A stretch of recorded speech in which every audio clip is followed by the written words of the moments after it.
In the 8th century BC, Jerusalem and Judah, the kingdom of Judah, stood in front of a huge danger. About 20 years earlier, around the year 722, Samaria, the capital of the northern kingdom of Israel, was conquered by the huge military power, the military empire that is called the Assyrian Empire. The Assyrians arrived from northern Iraq of today, the area of Mosul of today, and they conquered every city on their way. Their goal was to conquer the entire ancient Near East as well as Egypt. King Hezekiah, the king of Jerusalem, decided to initiate a kind of revolt against this military power.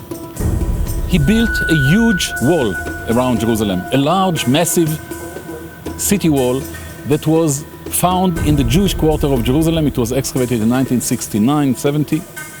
It was a kind of a 7 meters wide stone wall that surrounded entire Jerusalem. He also cut the tunnel, the so-called Hezekiah tunnel, which was intended to bring the water of the spring, the main spring of Jerusalem, into the now surrounded, now fortified city. By doing this, he prepared his city against this Assyrian siege.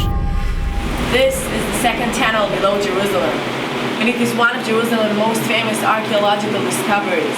Too big to put in a museum, but something that you can actually walk through, kind of like traveling back in time to the days of Hezekiah in the 8th century before Common Era, or about 2,700 years ago. The famous Siloam Inscription that was found inside this very tunnel, recorded in ancient Hebrew carved into the rock on the side of this tunnel. How the builders carved the tunnel from the two opposite ends and met in the middle. דבר הנקבע, וזה היה דבר הנקבע. בעוד מניפים החוצבים את הגרזן, איש אל רעו, ובעוד 3 אמות להינקב, נשמע כל איש קורא אל רעו, כי היית זידה בצור מימין ומשמאל.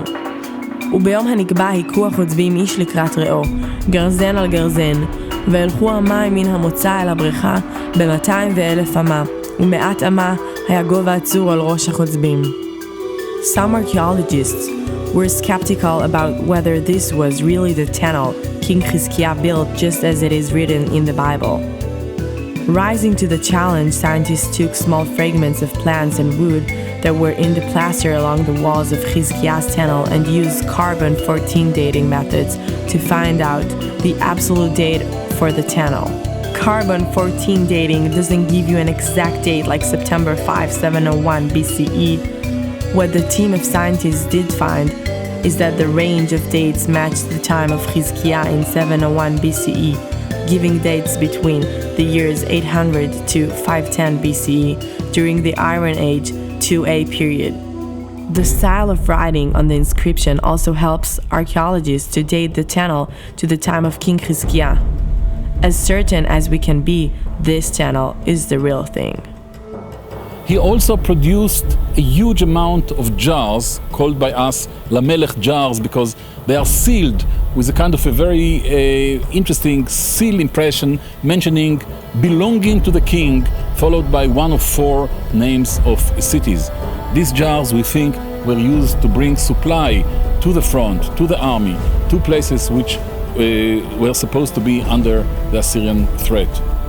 And in fact, in the year 701 BC, the Assyrians arrived with a huge power, with a huge military force. They destroyed entire Judah. They destroyed Lachish, the second fortress after Jerusalem, after a long siege. And then they put siege on Jerusalem. רוני בת ציון, הריעו ישראל, שמחי ועלזי בכל לב, בת ירושלים. הסיר אדוני משפטייך, פינה אויבך. מלך ישראל, אדוני בקרבך, לא תראי רע עוד. צפניה פרק ג'